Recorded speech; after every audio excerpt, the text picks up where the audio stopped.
السلام علیکم ورحمت الله وبرکاته. زما د لرو بر ګرانو پښتنو ورونو بچو خویندو لونو زه محمد یوسف بونیرس تاسو په خدمت کې حاضر یم. په نننۍ ویډیو کې تاسو ته د غنی خان په یو داسې کلام باندې خبرې کول غواړم چې د هغې سرنامه ده د ټیګور سنا. دا د غنی خان خپل کلام نه دی، یعنی دا یې ترجمه کړې ده. او ټیګور څوک دی؟ راځئ چې د کلام د اورېدو نه مخکې په دې خبرو کو. ټیګور د بنګال یو داسې شاعر و لکه څرنګې چې زمونږ د پښتونخوا غنی خان دی. د ده په شاعرۍ کې خدای پرستي ډېره ده او دا هندو د مذهب نه، خو د ده د الله سره ډېره زیاته مینه وه. او د الله سره مینه په څه باندې وه؟ د الله په حسن باندې. الله نور السماوات والارض، الله حسن دی د ځمکو او د اسمانونو. کو چېرې الله نه وی، ځمکه اسمانونه به تک تور تیرې به وي. الله سبحانه وتعالی د خپل یار ته یعنی انسان ته ښایست غوړولی دی. نو ټیګور زما په خیال په 1922 کال یا په 1941 کال کې هغه وفات شوی دی. نوبل انعام یافتم دی د ادب په میدان کې. بیا هغه خپل انعام چې دی واپس کړی انګریزانو ته. څرنګې چې اقبال علامه اقبال صاحب یو ښه شاعر، نو دغه رنګې د بنګالۍ ژبې ټیګور یو بهترین شاعر و. د دې ټیګور یو یونیورسټي هم جوړه کړې وه چې په هغې کې کلکته کې چې په هغې کې غني خان څه وخت زده کړه هم کړې وه. د زده کړې دپاره تللی و، بیا ته د باچا خان په وینا باندې د هغې نه باچا خان راوښکو او بل طرف ته یې ولېږو. نو ټیګور تعارف مې تاسو ته وکړو چې ټیګور بنګالی و خو مسلمان نه و، هندو. راځئ چې یو هندو د الله څنګه ثنا کوي. نو غنی خان موږ ته په پښتو کې کړې ده. غنی خان وایي چې ستا په یو بصري بززر ډیوګۍ بلې کم، څومره مزه ستا د کور کوڅه کې چراغان کوي. ستا د خولې د یو ټکي بزر سازونه جوړ کمه، هر ټکی د ساز به ستا د خیش مینې بیان کوي. زه به چرې ور د زړه مستۍ سرور ته بند نه کړم، مینه خوشحالۍ کې رڼا ستا د رڼا شان کوي. ستا رنگین شراب د قسمه قسمه خمارونو ډک، ستا رنگین شراب د قسمه قسمه خمارونو ډک، د خاورین جامګوټي کې زرها قسمه دوران کوي. او ماله د صوفي په فقیرۍ کې وصال نشته دی، ماله د صوفي په فقیرۍ کې وصال نشته دی، ماته د ساقي سترګې خبرې د جانان کوي. زما عزتمندو، تاسو ته لکه څنګه چې ما وویل چې دا د ټیګور سنا ده، یعنی ټیګور د څنګه د الله تعریف کړي، ثنا یې کړې ده. نو الله سبحانه وتعالی ته د مخاطب دی.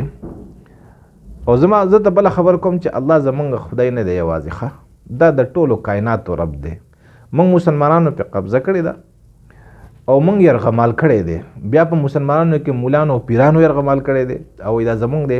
نو الله سبحانه وتعالی چې رب العالمین و موږ ډېر محدود کړی دی او یو کویکن کې نولی دی. بس چې کله مونږ ځو تږي شو او د ځان دپاره دی بس اوبه راوباسو، نور بیا پې هغه سر کیدو. مثالا د شعیب علیه السلام د هغې قام دی که نه، بیا پې ګټه کیدو او بندي کو د خلقو دپاره.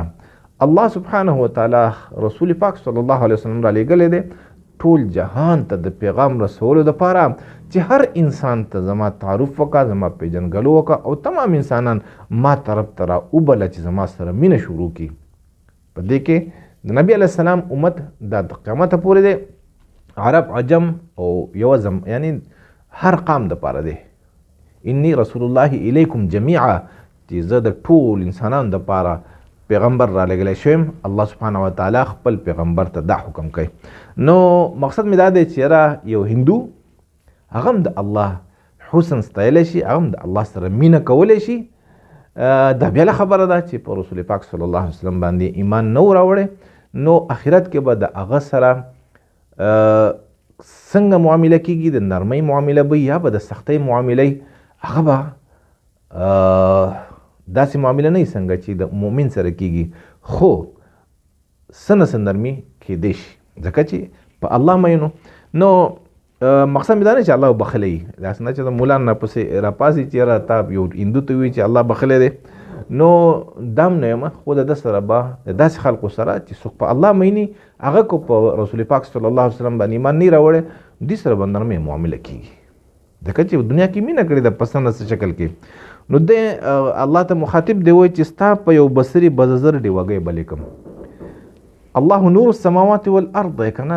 نو ټیګور ورته وایي چې ستا یو بصر دی، مثال په طور باندې تاسو کو ګورئ که نه تنور چې بل شي، مونږ چې واړو که نه مونږ به کته زمونږ د میندو به تنور بل کو او د هغې نه به دا بصري کچ کچ نري نري بصري ختل بره. تنور د اور په مقابله کې بصره هیڅ شی هم نه دی. نو الله سبحانه وتعالی د نور هغه تنور چې دی خو ځمکې او اسمانونه دي، دا ټیګور ته یو دغه یو بصر کې رالی او وایي ورته چې ستا په یو بصري باندې به بصر کې ورته موږ په سلارزۍ ژبه کې بصر کې وایو، غني خان ورته بصرې وایي. نو ستا په یو بصري به زه زر ډیوګۍ بلې کړم.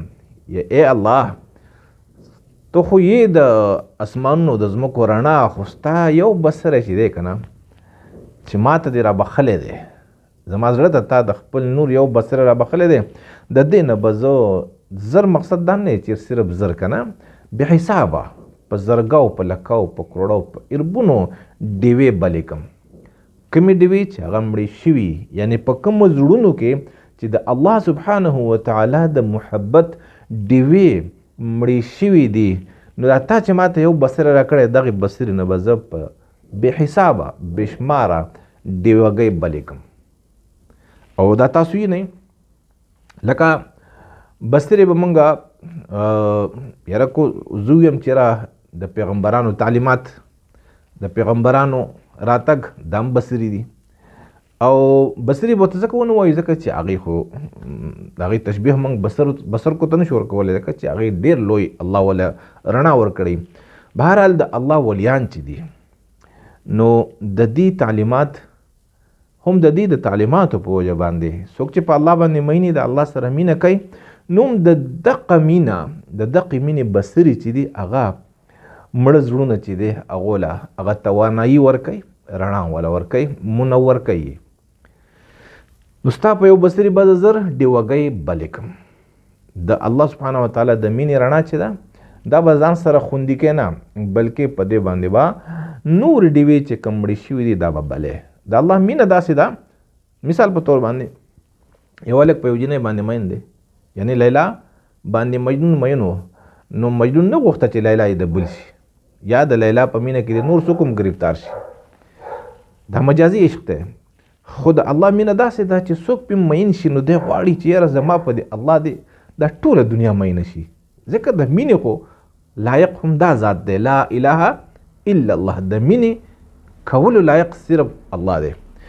نو ځکه ټیګور ورته وایي چې ستا په یو بصري به زه زر ډیوګۍ بلې کړم. یعنې تا چې ما ته کوم د مینې یو بصری نصیب کړی دی، په دې به زه زر او په زرګاو په لکاو په کروړو ډیوې بلومه. څومره مزه ستا د کور کوڅه کې چراغان کوي چې ای الله ستا په دې د کور په دې کوڅه کې دا رڼا څومره مزه کوي، تا چې چراغان کړی دی.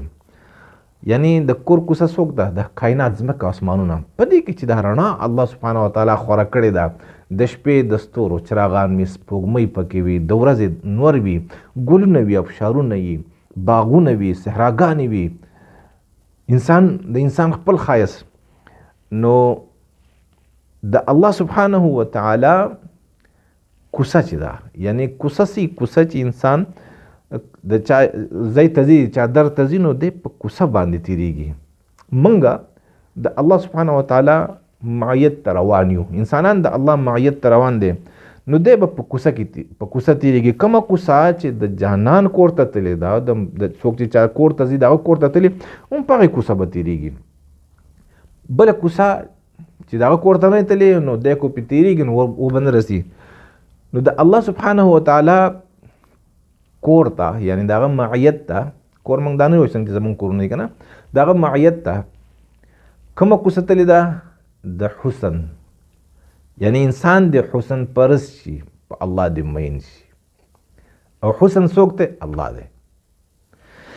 نو څومره مزه ستا د کور کوڅه کې چراغان کوي، یا الله ستا په کائناتو کې د حسن څومره مزه کوي. یعنی مولا صاحب او پیر صاحب، صوفي صاحب، زاهد صاحب چې کومې تیارې د خلقو باندې ویشلې دي، نو هغه د یو مین چا چې الله پیژندلی که نه، نو هغه له دغه خبرې خوند نه ورکوي. هغه له د الله حسن، الله چې کوم حسن بل کړی دی، هم دقه وله مزه ورکوي.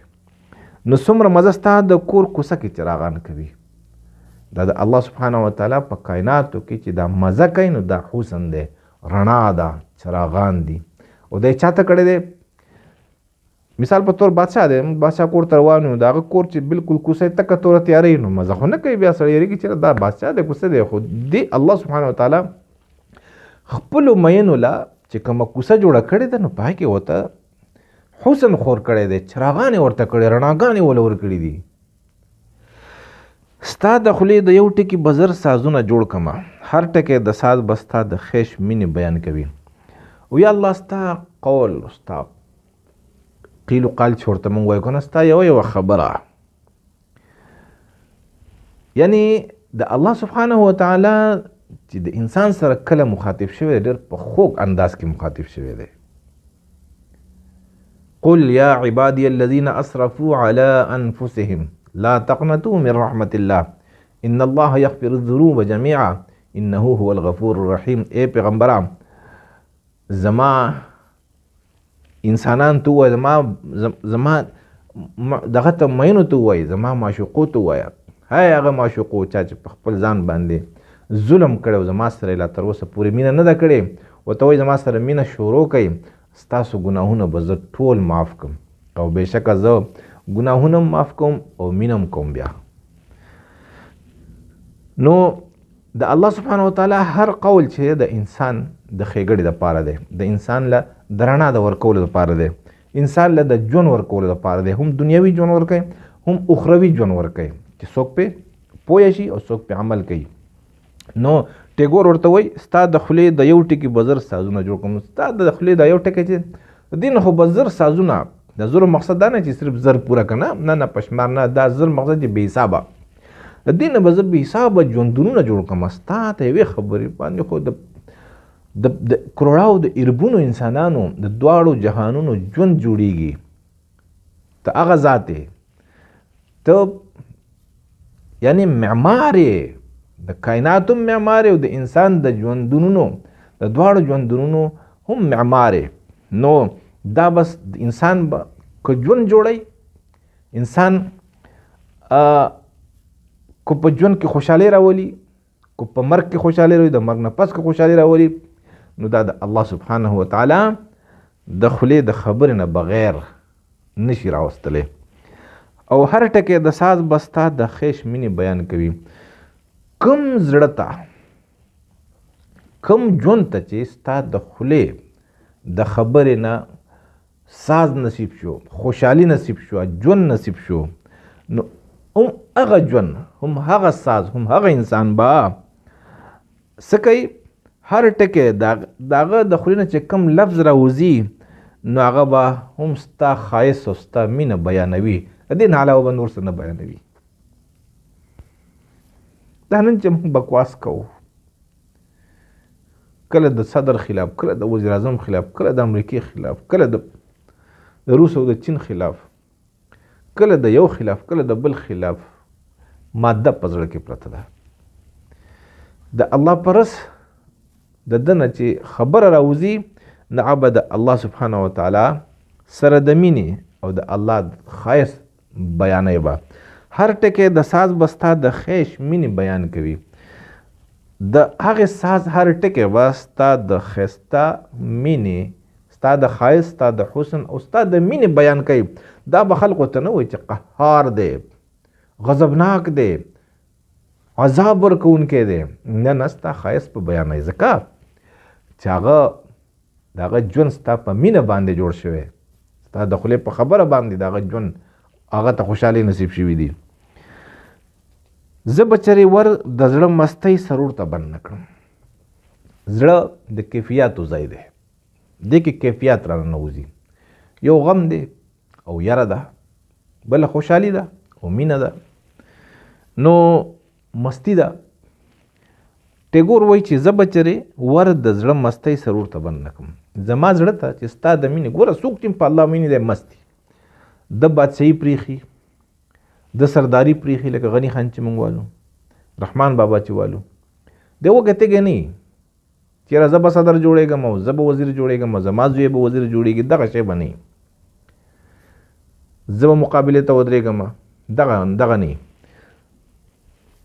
دی به دومره د الله په مینه مستي چې هر سره به یې غورځولي. نو دغه خبره ټیګور کوي چې زه به چېرې ور د زړه مستۍ سرور ته بند نه کړم. ستا مینې چې ما ته کوم سرور را کړی او کوم مستي را بخلې ده، خپل د زړه ور به هغې ته چېرته بند نه کړم. او دا به کولاو پروت دي چې ستا د مینې مستي، سرور، خوشحالي او خمار ورته را ننوځي. او مینه خوشحالۍ کې رڼا ستا د رڼا شان کوي. کومه مینه او کومه خوشحالي چې هغه ستا د رڼا په برکت باندې، ستا د مینې د رڼا په برکت زما زړه ته راننوتي، نو هغه هم ستا د رڼا شان بیانوي. ستا د رڼا یعنی مینه خوشحالۍ کې رڼا ستا د رڼا شان کوي. زما د زړه ته چې کومه خوشحالي، کومه مینه، مستی راننوتې ده ستا په زړه باندې، ستا د مینې او ستا د مستۍ په برکت باندې، نو دقه چې دی هغه هم ستا لکه ځکه ورته زړه ور نه بندومه چې دغه رڼا ستا د رڼا شان بیانوي. څوک چې په الله مینې، چا زړه چې د الله د مینې نه ډک وي، د الله د نور نه ډک وي، د چا زړه چې د الله د مینې او د الله د نور نه، د الله د رڼا نه ډک وي، دی به څه خوری؟ د الله مینه او نور به خوری که نه. او د چا زړه چې د مادې نه ډک وي، د تیارې نه ډک وي، دی به څه خوری؟ خو تیاره به خوری که نه. نو ځکه ټیګور ورته وایي چې زه به چېرته د زړه ور ستا دغې مستۍ او خوشحالۍ او دغې مینې ته، دغې سرور ته بند نه کوم، ځکه چې دا مستي خوری، دا رڼا خوری. زما دا زړه، زما د مونږ د بله، لکه د دې مقصد دا دی چې په جهان کې به رڼا څوک خوری؟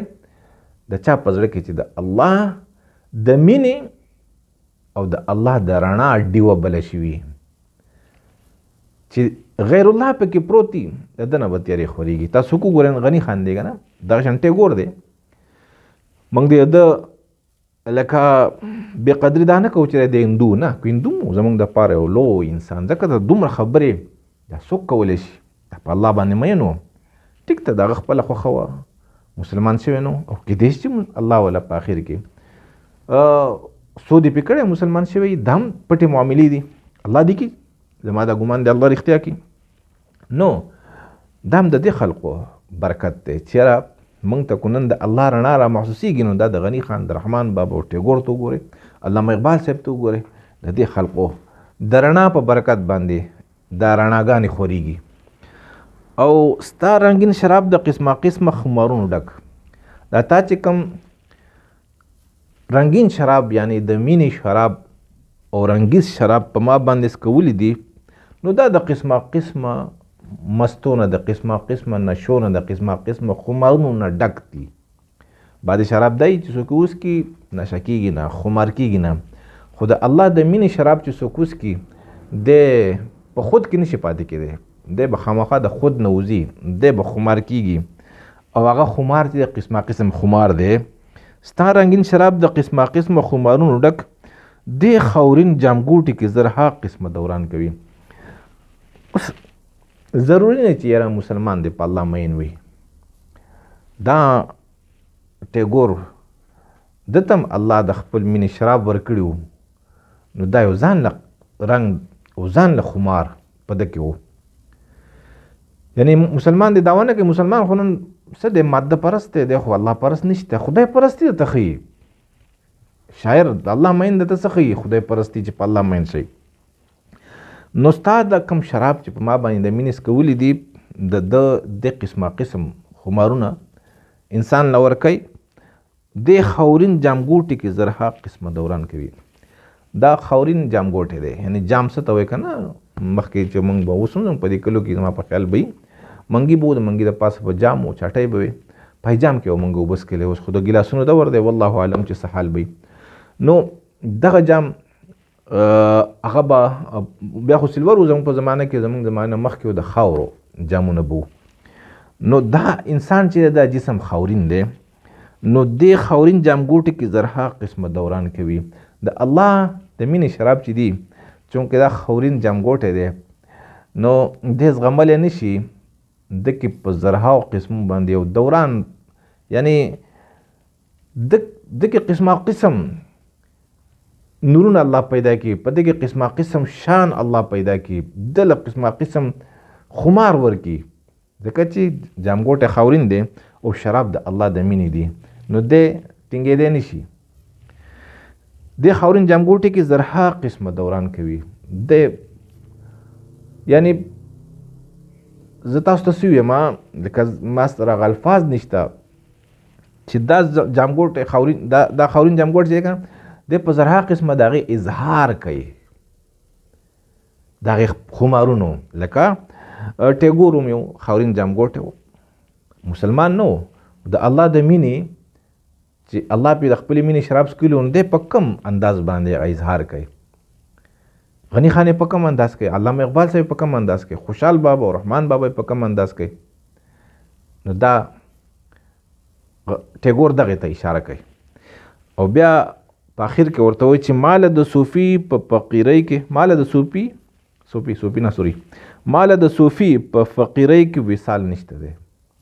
صوفي فقیري اختیار کی، صوفي د څه نه فقیري اختیاروي، یاره دی د عذاب نه یریږي او د جنت تمه یي.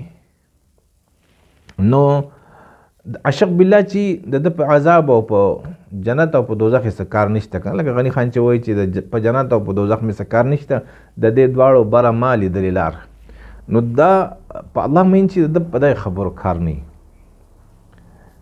مثال په طور باندې مجنون د لیلا کوڅې ته روان دی، وږی تږی دی، اوس دا پروا نه چې لیلا به خوراک راکړي او که نه څه ډوډۍ به راکړي، که نه تې ډوډۍ غواړي نه تې اوبه غواړي، څه غواړي؟ صرف دیدار غواړي، صرف دیدار. نو دا جنت دوزخ دی مثال هم دقه دی. څوک چې په الله مین نه دي که نه، نو هغه جنت او دوزخ غواړي.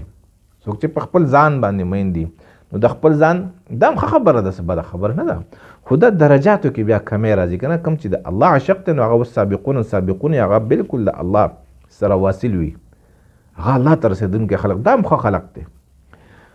خو د الله مین د ده نه په درجه کې ډېر اوچتي. او څه وایي چې ماله د صوفي په فقیرۍ کې وصال نشته دی.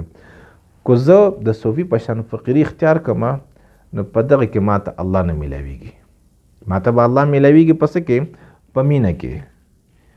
ما ته د ساقي سترګې خبرې د جانان کوي. ما ته خو د ساقي سترګې چې دي که نه، هغه د جانان خبرې کوي. ساقي څه ته وایي؟ شراب چې په خلقو باندې ویشي څکوي. نو دا موږ پیغمبرانو ته اشاره وکړو، یا ټیګور به څوک لیدلي، یا به کېدای شي د رسول پاک صلی الله علیه وسلم نه متاثر وي. نو پیغمبرانو او د الله ولیانو دا ټول ساقیان دي، دی په خلقو باندې د الله د مینې شراب څکولي، دا ساقیان دي. صوفیان چې دي، نو دی ساقي نه دی، ځکه دی خو په خپل یریږي که نه، د خو د مینې الله سره نشته، بلکې ځان سره مینه ده، دوزخ نه یریږي او جنت ته شوق دی. نو د یو عاشق لپاره په دغه کې، یعنی دی د صوفي، یعنی ټیګور وایي که نه عاشق بالله دی، چېرې که زه د صوفي اتباع وکم، اطاعت وکم، د صوفي لار اختیار کم، نو زه به الله ته ونه رسم.